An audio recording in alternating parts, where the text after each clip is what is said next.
Hospital Porters, Pride and Dignity, Stop the New World Order. Welcome to Hapanwo TV. I'm here with Mike Rutter at the Probe Conference. Hello, Mike. Hi there, Dan. Ben. Right. Tell us a bit about yourself and what you do. Yeah, my name's Mike. I've been running this magazine. Rapport, founded and published by Witness Support Group. Right. Okay. It's a magazine which enables us to put our own have members who have been abductees, who have been contactees, and it's a support group which mainly deals with people that have had an abductee or a contactee or contacts themselves.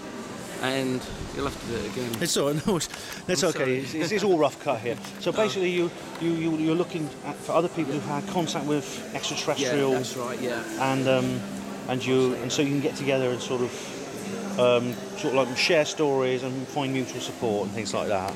That sounds like a good idea. Let's have a look at the magazine just a minute. So that's £2.50, and this says, what's the Ken Phillips Witness Support Group? Right. It originally started off in its embryo version as the Ken Phillips Support Group. He used to be an investigator for now almost defunct Bufora, and over a few years, this is my second term as an editor for the magazine.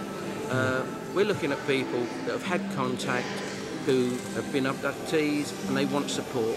We meet on an ad hoc 2 or 3 times a year, regular fashion, and we give support to people who have had.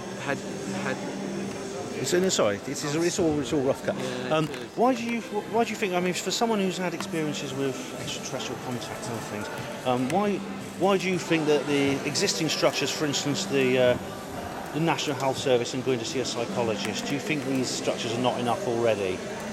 Okay, to say that the NHS is giving support, well, my short answer to that has got to be blunt.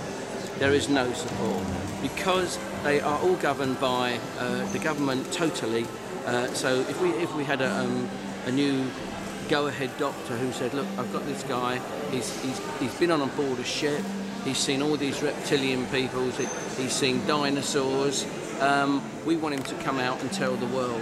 Yeah. Well, the government already know, as we've seen at this wonderful Probe conference here in September 2001, we've seen that these things exist. Yeah. The people see these people, but the doctors have really no control. Yeah. If their bosses were to say, look, you can't put this out to the masses, that would be the end of it. Yeah. The whole idea is to keep all of this UFO and all this contact all under wraps. Yeah. It's basically, I hate to say it, it is New World Order stuff, and it's all being kept under wraps so the public do not know anything.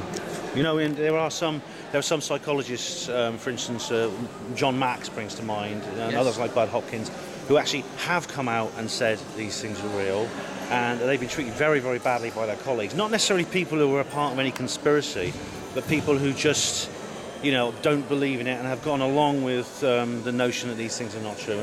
And John Mack, actually reports that he used to walk into the canteen at the university, people would just get up and walk out, and people he respected and used to like as his colleagues and friends wanted nothing more to do with him just because he said that these things were real. And so you ask, if anyone says, well, if these things were real, surely academia would speak out about it. No, they wouldn't. Don't you reckon, Mike? Very good about John Mack. Also Bud Hopkins. Well, rest in peace, Bud, yeah.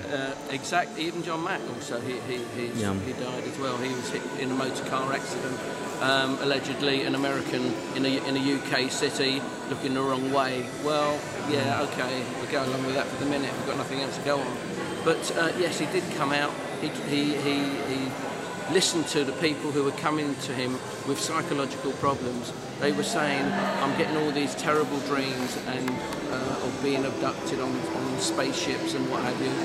And the actual sheer number of people coming to him was a fact that he couldn't ignore. And this is where John Mack's involvement firstly came. And yes, he had a big uphill struggle against, it was either Harvard or Yale University he was at. And yes, he had a big uphill struggle with them. And eventually by publishing a book and by publishing real bona fide letters from these people, he was able to bring this forward. And certainly no one knew of John Mack in this country until he came over to this country to carry on with his letters, etc., to prove it. But we have got some wonderful people out here.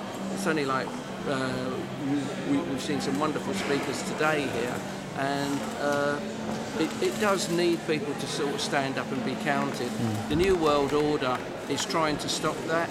There's not only that agenda, but there's the other agenda on the spiritual side. The government wants to stop that because they want to keep us all in a feeling of fear. And some aliens which are taking over, or ETs are taking over, they live off of fear. They thrive on fear. So our governments, they delight in saying, petrol's going up another 2p a litre. It's all designed to give us fear. Anything that terrify us and thinking, yeah. Well, Mike, thank you very much for speaking to Herpanwo TV. That's great. And like I say, if you've had any strange experiences of the type that Mike has spoken about to do with extraterrestrial contact, you can always get in touch with him. And this is the magazine. And the website is there a website? No website. We are taking on board on that, and you can get me at Rapport Mag, Rapport Mag 2009 at yahoo.co.uk.